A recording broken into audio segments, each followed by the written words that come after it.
right, betting weekly tennis live. Here we go. We're back on Bet Rivers Network. Download the app, get ready to go, and make sure you follow the socials at Because We Win, especially that YouTube channel as we near 10,000 subscribers. It's a very special time because Wimbledon is going on live. We got the round of 16 finishing up. We're gearing up for the quarterfinal round tomorrow. Back again with freshly tan tennis fan Dustin Fox. Welcome back, D Fox. How are you? Hey, good to be back with you guys. Just got back from my cruise, my honeymoon yesterday, and got to say, man, it was a hell of a time. 7-day cruise. Went from New York City to Bermuda, which I'd never been to Bermuda before, but it was a really, really cool island. That I've been to a lot of the Caribbean islands. This is obviously not in the Caribbean. It's more like in the middle of the Atlantic Ocean.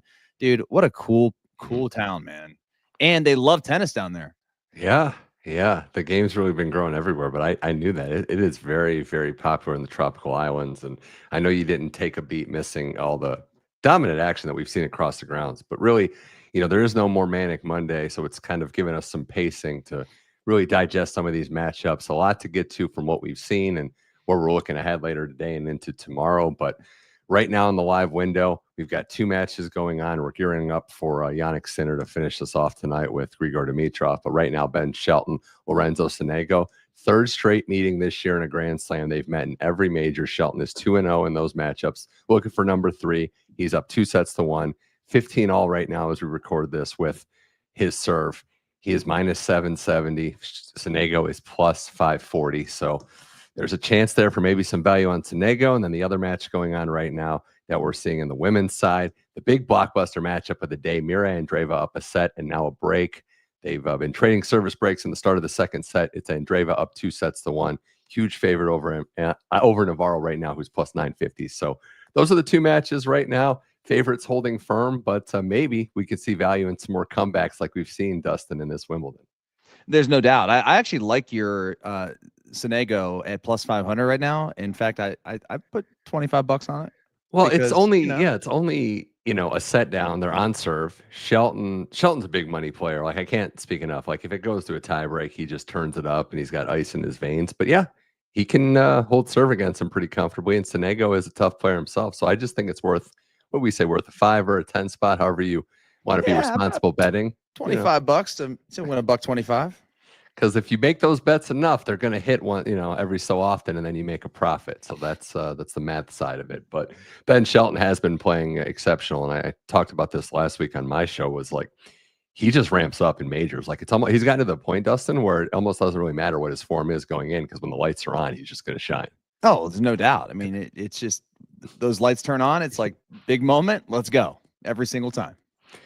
I'm stunned. Stunned's the wrong word. I am pleasantly surprised Andreeva has just figured it out on grass. We shouldn't be too shocked because this is what tends to happen, right? With young players who don't have experience, it all just comes together on this surface that's only 3 weeks long. But wow, it's just incredible what she's done to Navarro so far, how she's figured it out. And I still think Andreeva, high backhand ball up the line is one of my favorite shots in tennis. You know what's interesting too, and they brought this up on the broadcast on ESPN, is that she, in this match in particular, she's giving herself a lot more clearance on her ground strokes, and she's not hitting like a ton of winners, but she's keeping the ball in play. And Navarro is very frustrated because she can't do anything. She's not even going for winners, and obviously her serve is not nearly as good as Andreeva's. So here she is. She broke back up 2-1 here in the second. So Shelton is got a break point against him. So Sonego, this is an interesting spot. They played very physical matchups too. So sometimes the head-to-head doesn't tell the full story about how close and razor thin the margins are. Of course, in regards to one of our comments, shout out to Alice in the comments. She's got a big quarter bet on Samsonova, who won again in straight sets over Bouzas Maneiro 7-5, 7-5. Has not dropped a set this tournament and is one of those players just lurking, big server, playing very well. Her grass court results were okay. I mean, there were some letdowns. The Pagula match was a big one in terms of what she was able to accomplish there. But Dustin, she's 1 win away from winning the quarters, and I really do believe a sneaky pick to maybe go all the way.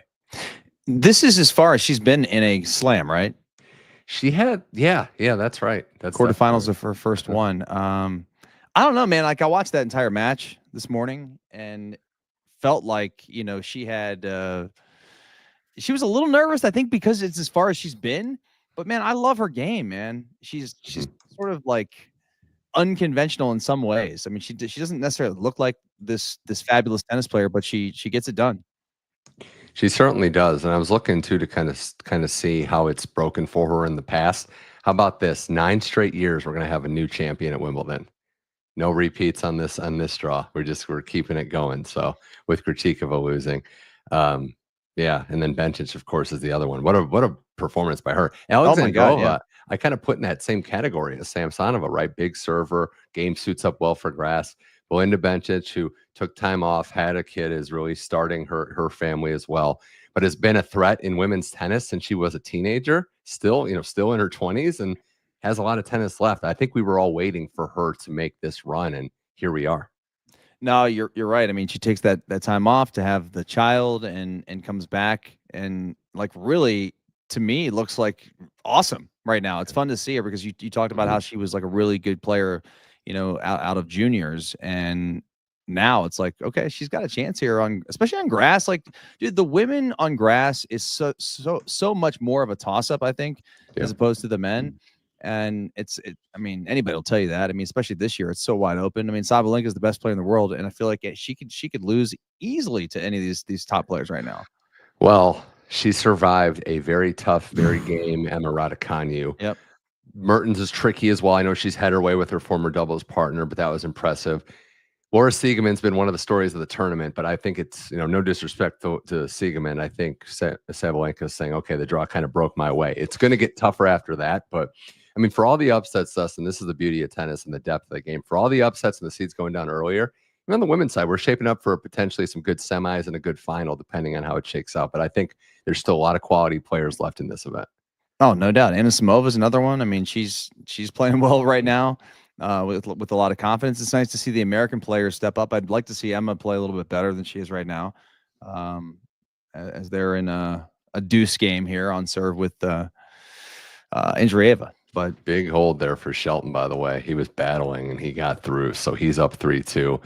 Andreeva trying to be the first player to hold serve in the second set as they're playing late in that one. It's been very good. This morning we've seen some results as well. Novak Djokovic into his 16th Wimbledon quarterfinal, 16 times. I mean, what is that? And really how he did it today, Dustin, I marvel at his ability to handle the physical, requirements of professional best of 5 tennis. Down a set, not playing well. Minaur is so pesky. He's so methodical, and he doesn't give you anything physically. And Novak just finds a way. 5 straight games on the trot. I mean, wins the match. At this point, how do you not kind of make him the favorite? Like slightly. Ooh, well, okay. I don't want to just go back against everything I just said, but Jannik Sinner in the semis is like he's going to have to play. Here's the thing, right? This is the beauty of tennis is that was not his best performance. And I think if you corner Novak in a room, he knows I have to play better against Sinner or Alcaraz. But the beauty is you only have to beat the player on the other side of the net. So he did just enough to win. And we've seen him win majors when he did that and elevated against the greats. So I think winning on a day when it's windy, starting out when the conditions aren't to his liking, I don't know if he's dealing with something or it's just the rigors of getting older in a physical sport. But for him to reset and not, capitulate, Minaur was serving we had a break point to go up 5-1 in that 4th set. Think about how quickly this sport can change. And then he loses, 5 games in a row? He does to go out. And we saw that from Emma Raducanu against Sabalenka too. So if you have those money line plays, or those set plays, especially, I was talking to someone who was on the wrong side of a Raducanu to win a set bet. Think about how bad that loss would be, right? You have Emma Raducanu to win a set against Sabalenka. You can make a strong case that she was the better player for most of that match. Set points early in the first set, up 4-1 in the second, nothing to show for it. I watched most of that match, and I'm a Sabalenka fan, but I give Emma a lot of credit because she stood toe to toe with someone who's more powerful than her. Obviously, it was nice for her to have the crowd, the hometown crowd there. But man, for somebody who people were kind of writing off after her, she wins the U.S. Open a few years back, and that was kind of it for her. Well, this was a nice, strong performance on grass for her to this point. And I felt bad that she lost the match, but she put up a hell of a fight. How about Flavio Cobolli, by the way? My what he boy. did. I know the draw did kind of open up with Cillic, and shout out to Marin Cillic, just Oh yeah, finding good his for way him. back, grinding through the challengers, beating Jack Draper and beating him down in a lot of ways. Yeah. But it was Cobolli, and Cobolli is a guy who's had what we say like an interesting run, interesting career. He went like months without maybe being able to really win a match, but what you saw from him today and really this whole tournament, this is one of the premier athletes in all of tennis. So when you combine that with his acumen, how he's playing smart grass court tennis, Novak's up next, and we know Novak's resume speaks for itself, obviously. But Cobolli is going to push him, and he's not going to be one to go away physically. So I think this is good, and this could be the first of many times we're saying his name in the second week of slams. No, I've been impressed with his game ever really since the clay court season and watching him against some of the top competition. Did he beat Zverev on clay or no? I forget. Yeah, was that He's got Central some nice America? wins. He's got Was some that in nice Central wins on America? clay. But anyway, Yeah. the point of the story is I like his craftiness.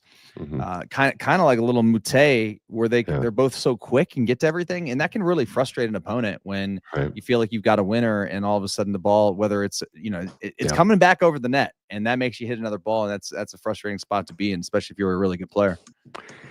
Yeah, he's an interesting cat too. I mean, the Italian tennis has just been blowing up, and he's another one on that list of chasing everyone. We've got matches later today to get to. There's still a few. Iga's taking on Clara Tauson, so the Swiatek Tauson match is going to probably start here soon, shortly. And we also have Jannik Sinner versus Grigor Dimitrov, plus a ton of matches tomorrow that I wanted to get to.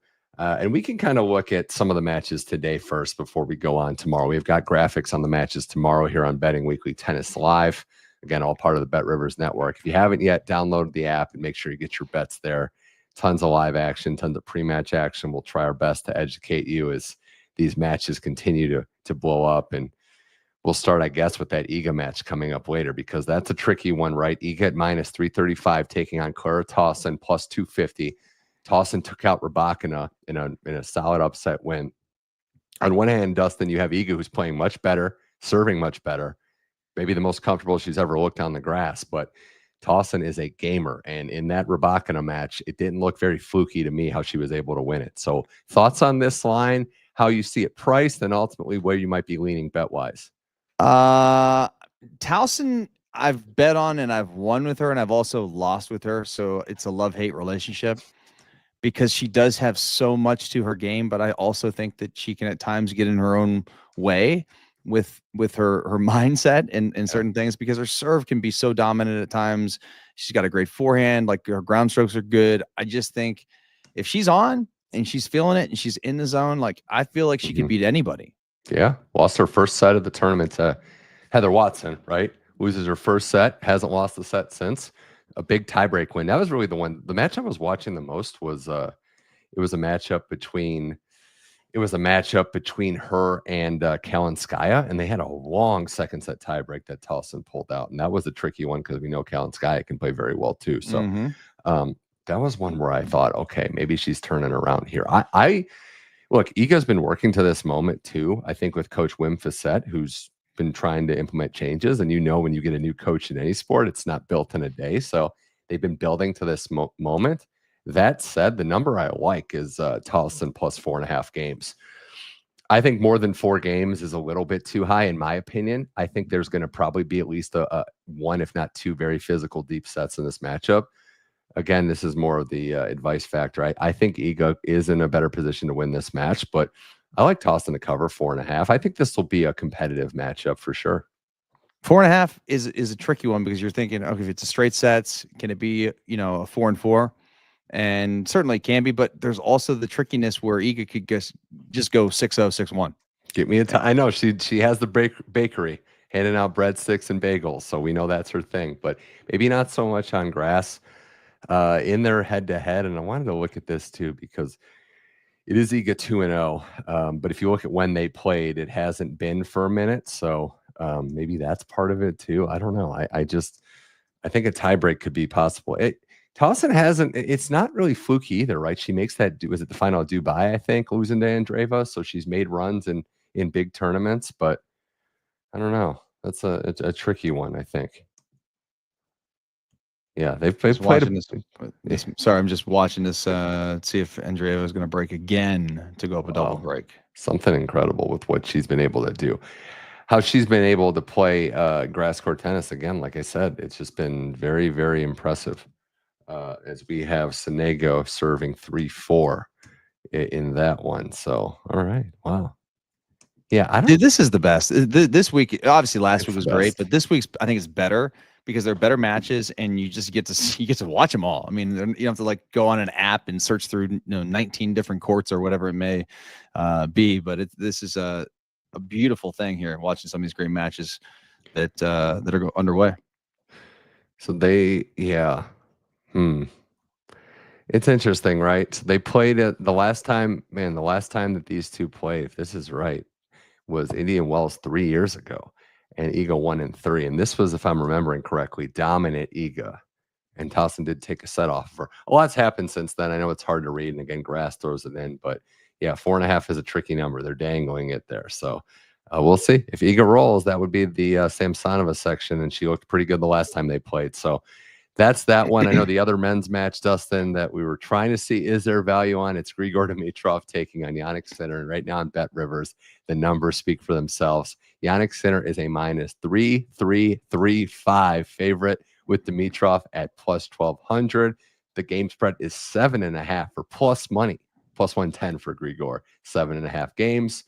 Been great for Grigor, obviously, but Dustin, Jannik Sinner getting through 3 rounds has tied, I think, the record in the Open era for fewest games lost. So, or right up there with him. So he has been playing at a dominant level, putting that Roland Garros loss behind him. But do you see any value, any leans or plays on this one that you're looking at? I mean, I'll probably throw $100 on Dimitrov just because that's insane.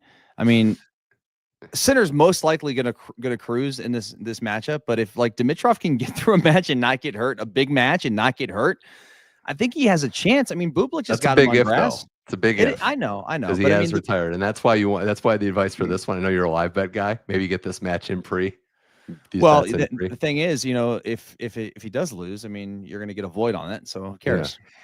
I think if you want a fiver, if you want to throw in a little sprinkle on something, and you think that he could make this interesting, Bet Rivers has tons of props and plays. If you call 4 sets, Sinner and 4 is plus 270. Maybe that's good. Because I could see, I mean, Alcaraz has done this a few times, and we've seen it. That's just kind of who he is at this point early in tournaments.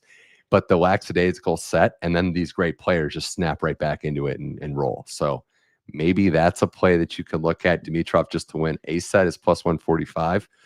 I don't know. Game spread's a lot too. Like, do we think Sinner is just not going to give him anything? I mean, if it's, 4-4-3, you win that bet. So I don't know. I'm probably gonna put $100 on Dimitrov. That'll probably be my only play, and then sit back and get the popcorn going and get a cold bev and then watch the rest of this thing this afternoon. All right, I got another one for you. Over across the pond, but I got to tell you. By the way, on the cruise. Yeah. So, have you been on a cruise before? Have not an official one like that. Like I've been on cruise ships that are pretty short. Sure. Yeah. All right. So this was a week cruise. It was with Norwegian. So all the cruise ships are a little different depending on like what sort of cable they have. Every room's got a TV. There's bars, all this stuff with TVs, but you're limited with the channel selection. So apparently on Norwegian, they just have this one sports channel, which is like Sports 24. And so you don't know what you're going to get. I mean, you might get some F1, you might get some soccer. Thankfully, every day this week, we got Wimbledon. Wow. But I was only getting to see, the top match, whatever center court was pretty much. But still, it kept me in it, which was nice. I was a little bit nervous about it because you're in international waters. Are you going to be able to use your app and get on YouTube or ESPN or whatever it may be? But I was able to watch quite a bit of the morning action and at Wimbledon. So on the cruise. No different than really network broadcasts, right? You're just seeing center court too. So that's still pretty good. We got a 15-30 game for Sonego right now, an opening, a 30-all now as Shelton serves one back big. So plus 335 on that one for Sonego. Andreeva is up the double break, rolling along there. One of the comments too, we're going to get to that match tomorrow because it's the bigger line that we've seen, right? Sabalenka is minus 2,000 to win, even in straight sets, minus 455. So this is a very favorable matchup. Maybe you like the game spread, maybe the over-under, maybe there's some player props in there. But the question that we got, Dustin, that I wanted to ask you, and I guess it's an interesting one. I think it's a great comment in the chat, but do you think that Sabalenka has figured out grass fully now? And in my lean on this is I don't think she was ever that far off. I think she's had some injuries, some tough losses, but I think she's figured out how to manage her emotions more than anything. And I think that on grass, great players are great players on every surface, but it does feel like it's been a little different for her this year at Wimbledon. What do you think was the biggest issue, coming into this grass court season with Sabalenka? Well, what I would go back to is, didn't play last year, wasn't allowed to play one of the years, so doesn't have the sample size that we've seen. But hindsight's 2020, right? Like she lost some pretty tough matchups to Ash Barty, to I think Pliskova was in there, and then obviously Jabeur was another one. So she just had a tough time getting over the hump. And I think if you look at some of those matchups, especially the Barty one, and Jabeur has tons of fans, the crowd was more, not on her side, not really rooting against her, but not on her side. What I saw in the Emma Raducanu match, she talked about it, not flipping out, not breaking her racket when she was squandering some of those first setup break point opportunities. I think she's doing a better job settling in on the return game. And really that drop shot, like that stones, for lack of a better term, that she has. I don't know if you saw set point down against Raducanu in that tie break. She just hits a disgusting drop shot. Like, guts to hit that shot in that moment. Speaks a lot about her confidence. The net. I said this to my wife at the time. I'm like, she has some serious stones, because she went for that on that set point. And it was like, wow. Couldn't believe it. Couldn't believe it at all. No. I think she's serving a little smarter too. I'm not going to go analytical because that's not really where I'm at. But I do think that she's serving smarter, not going for as big. And I think that's helping because she's not giving freebies to her opponents as much. Other matchups tomorrow that I wanted to look at, we got a lot of great graphics from the team at Bet Rivers on the women's side. Really, I mean, gosh, this one, I'm all over this one. Anisimova taking on Pavlyuchenkova. How about these two stories, right? Anisimova making it here, winning a really tough matchup against another great player in Linda Niskova. I thought that matchup was Niskova had that match, by the way. I thought she had it all the way. I thought so too. Pavlyuchenkova is another one, right? She gets through. She wins some tough matchups. She's fighting, and she overcomes one of the worst calls that I've seen in tennis in a long time, when they did not give her the point, when the electric line calling had a brain fart. The ball was like 7 inches out. She loses the game, somehow is able to right the ship and win there. So I think it's a tricky spot. I like Anisimova in this matchup, but I do think Pavlyuchenkova, 9 years after she made her last quarterfinal at Wimbledon, back in this spot, I wouldn't count her out in this one. So how you feel on this matchup? I'm riding Anisimova that train like as far as I can at this point. I've lost a lot of money against her, and now I decided to just root for the American, and see if she can continue to keep it going, because like I said, when she's on, man, she's as good as anybody at this level. I mean, and the women's side of things, it's so wide open. She could win this. I mean, there's no doubt. Yeah, if we get to her versus Sabalenka in a semifinal, and Amanda has beaten her multiple times. I know there's been differences recently with Sabalenka getting a lot better, but earlier in her career, she had her number. She's one of the few players in the world that can match pace with her. I want to see how that matchup looks on grass. I think it's a fascinating one. But yeah, she's been doing a great job in fighting through some adversity herself. I'm not looking ahead this one, because I do think, actually putting up that graphic again, I'm going to see what the over under is on this one. I kind of like the set one. I kind of like Anisimova. I kind of like Anisimova in 3. Hers is one, Dustin, where I don't think that game totals are very good for her, because she's proven to boat race players in sets. Like we saw Putin she didn't lose a game, was out there in 40 minutes. So I don't know that a player like her who can redline. I've said this a million times. I'll keep saying it. If you watch all these players practice, just hit the ball, she's in the top 5. Pure ball striking. Watch her on the practice court, as good as anyone. So when those players that can just redline and hit you off the court and dominate a set, I'm not sure that I like the over under that much. Yeah, that forehand is really powerful. By the way, did you see the 94-mile-an-hour forehand by Sabalenka? Yeah, that's pretty good. It's insane. It's really something. Good. It's really something. Sonego 30 all, serving to stay in the match. 30-15 now. Sorry, 30-15. So he is staying there, and Navarro got one of the breaks back, so we're 4-3 in that one. Waiting for these, seeing where these matches go, the 2-night matches we mentioned. Let's look at a couple men's matches tomorrow, and two to be specific that I want to get to. We got Alcaraz and Cam Norrie, not the British guy maybe we thought we'd see in the quarterfinal, but here he is, Cam Norrie plus 950. It's going to be a tall task playing the two-time defending champion at Wimbledon and Carlos Alcaraz. There you see the game spread 6.5, over under 33.5, and we've got set betting options as well. So Carlos Alcaraz doing what he does best, that point against Rublev that everyone just branded online as unfair. I don't know how you beat this guy if you're not one of the top 2-3 players in the world, but Norrie is going to at least have the crowd behind him. So maybe, Dustin, that's something. Well, I mean, how do you beat this guy? I mean, he's human. That's how you beat him. I mean, he could have an off day. It's tennis. Like, all the time we see it. I mean, players beat people they shouldn't beat. And Cam Norrie's playing at a really ridiculous clip right now. I mean, he's been playing good since Geneva, really, when he went to the final against Djokovic and took it to 3 sets. So nice to see him really making a run. I don't think he can win this match, but I think he can win a set. Yeah, is that the best sneaky value in terms of what we can do bet-wise? Is bet on Alcaraz's opponent to win a set, given what's happened with maybe his lack of focus, or, because we've seen it in first rounds at Slam, second, with players that aren't as accomplished as Cam Norrie. Maybe that's the best bet, plus 108 on the Bet Rivers app. So you can get plus money to have him win a set. Well, and the other thing with Alcaraz is that because he plays every point like it's the last point on the planet, he just sometimes can get caught up in the moment and kind of not really play the score sometimes. And that's like the Rublev thing. He never should have lost that first set, but he did. I mean, he's serving 5-3 in the breaker, and he just gets a little lackadaisical on a couple shots. And it's like, okay, well, he's human. And so that's where I think Cam Norrie could maybe steal a set. We got Deuce and Shelton, Sonego, 2 points away. Yeah, too many tools in the tool bags. The other reference that people use, it's like, playing enough tennis, you get out there, you have a ball in a certain position on the court. Most mortals are just like, okay, I can do 2 things with it with confidence. When you can do like 8 things with it with confidence, maybe there's some processing that goes through your head.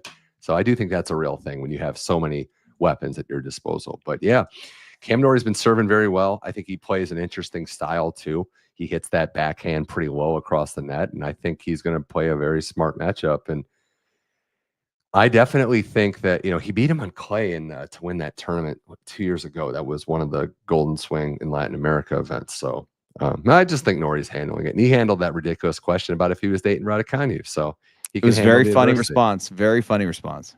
I thought it was, well, first off, why are we asking players about who they're dating? Why are we? I mean, British tabloids. Like, I agree with you, but we have British tabloid in the press room. So what do you think is going to happen? I don't know. I mean, it's cool. It's cool when these guys are dating or like in Monfils' case, married to another player, because it is interesting. Tsitsipas and Badosa broke up apparently, huh? They did, yeah. Man, that was big news. It's a rough go for Tsitsipas, right? You got that. You got the injury. You got Goran talking. Dude, what was it? What does he gain from saying that, by the way? So I did look like, I don't speak. Was it out of context? Spoiler alert. It was a little out of context because the whole context was the injury, preparing with a back injury, and Goran was relating it to his knee and saying he's not preparing enough for dealing with an injury. And there was a lot more to that. Yes. So there was context loss, but yeah, he's a brash guy. I mean, Goran's a brash guy. Like, it's, he's going to speak more freely. I think there's another element to this that we don't have to get into now, but about coaches that have been really accomplished that, quote unquote, don't need the job versus different types of coaches. So I'll just say that as well. But other men's match tomorrow. I mean, we got another one too. Another American still alive, and a favorite in this one, Taylor Fritz taking on Aaron Hachinov, who is just a street fighter, man. That guy just finds his way deep into majors. He's fighting his tail off, as is Taylor Fritz, who navigated his way through a pretty tricky draw, beats Mapeshi Pericard, beats Diallo, both in 5 sets. Straight sets win over Davidovich Fokina, gets Thompson retirement in there, and now he's the favorite over Karen Hachinov at -295. There you see the spreads for games. It's total over under 41.5. So any leans on this one, Dustin, or anything you want to lock in? I mean, I did tell our guys at Bet Rivers before the tournament began, like they said, name a player to fade, and I said fade Fritz. So I lean Mr. Hachinov. Are you go money line, or are you Why going to not? go? So it's 2-1, dude. It's not like this is a crazy. It wouldn't be the craziest upset. I mean, Hachinov's a hell of a good player. Yeah, he is. That's wow. Yeah, and he's played some physical tennis too. Oh, some 5-setters in there, battling his way through 2-0 head to head against Taylor Fritz, but they haven't played since 2020 ATP Cup, which is a little different. But they played in the Shanghai Masters in 2019, straight sets for Hachinov. So it is slightly different. We're getting the first grass court matchup, and Fritz is somebody that. Different cat for a lot of reasons. One being he loves playing tennis, even right up until Wimbledon. He's winning Eastbourne a couple times. So when other players might be tired, maybe he is built for playing tennis. I think that over under is tasty to even go heavy. I think we could see 5 long sets in this matchup. 5 sets in Hachinov is something that seems like it goes together, especially when it's a really good player that he's opposing. But I don't know, man. I just don't trust Fritz for some reason. I just don't really. I'm not a big fan of him for whatever reason. So those are our matchups that we have locked in. I was looking at something else too. So Shelton and looks like Shelton and Sonego are about to be going to 6-5. They are. Shelton is going to try to break, or it will go to a tie break. Can we get the break line in here? Can we get a fifth? I can't talk. Yeah. Can we get a 5th set, please, in this Sonego match? Yeah, or do you just lock in? Will it end right now? I'm trying to think how we bet that before, but do you think Shelton breaks right here? This is the Pete Sampras special right here. But to answer a question from the chat, it sounds like Dustin's big upset for tomorrow is Hachinov over Fritz. Plus 220, plus 230, something like that. I like that.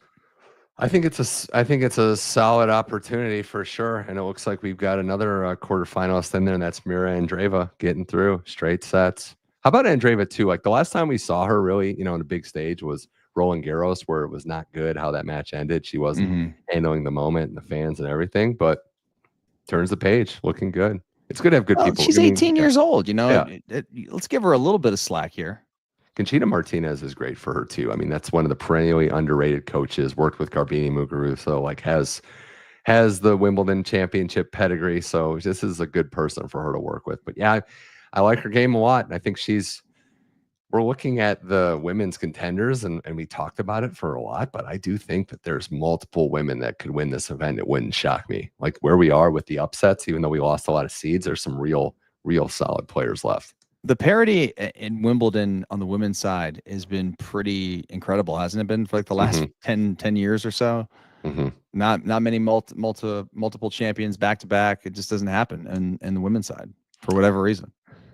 Yeah, I think it takes them longer. It takes the women longer to get adjusted to the grass. Is that part of it?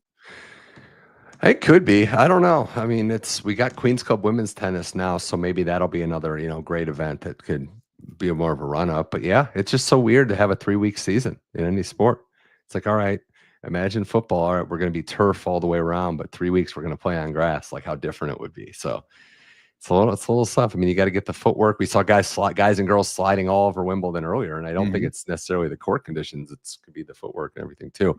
Plus 155 at this very moment if it goes 5 sets. I think if it goes 5 sets. So that would be Sonego to win this game and then win the tiebreak.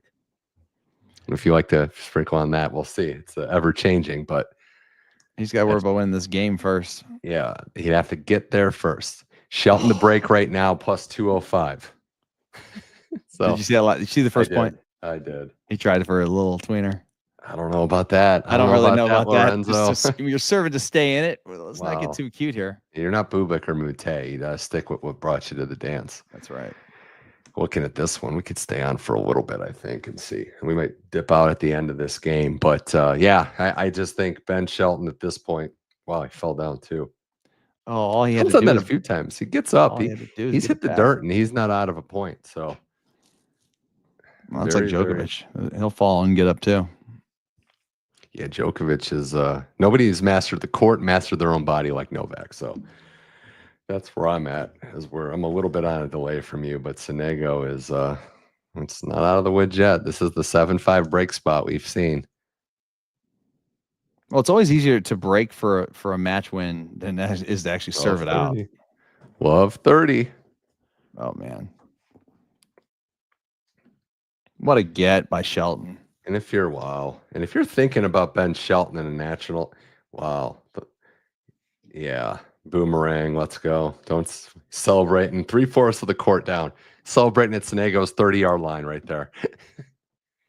But if you're breaking it down from the Ben Shelton side of things, Dustin, he is someone that has been going very well at majors, was only losing a couple matches deep into these events, but would get Jannik Sinner presumably next. So Sinner at AO, Alcaraz at RG, Sinner maybe again at Wimbledon. So regardless of what happens, it's been successful, and he's building to be the American hope to finally break this streak that's legalized, is able to drink now. It's been 21 going on 22 years since we've had a major winner. So can an American man break through? A lot of people believe it's going to be Shelton if it's anyone in this generation. Oof, that was a bad miss, though. Are you ahead of me? No, I'm behind. I just saw the 15-30 miss. Or make it 15-30. Got it. Oof, tension.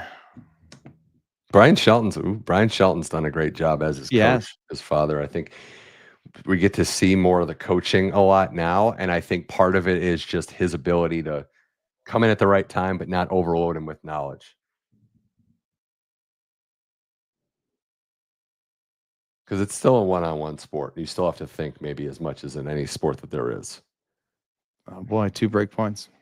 Two match points. Oh yeah, excuse me. 2 match points. Thank you for correcting me. Shelton's trying to get to the Wimbledon quarterfinal for the first time in his career and beats Sonego for the 3rd time this year in majors. So Sonego's got a Ben Shelton problem, and that will do it. Ben Shelton is advancing. Thanks for ruining it for me. I didn't even see it on my screen. I saw it on the Bet Rivers app, which is ahead of everybody. Oh yeah, all the apps are so, because they're like patched into the actual umpire chair. Didn't want to give advice to the people. Let's see how it was done before we sign off here. 15-40. Just a yank. Yeah. Forehand.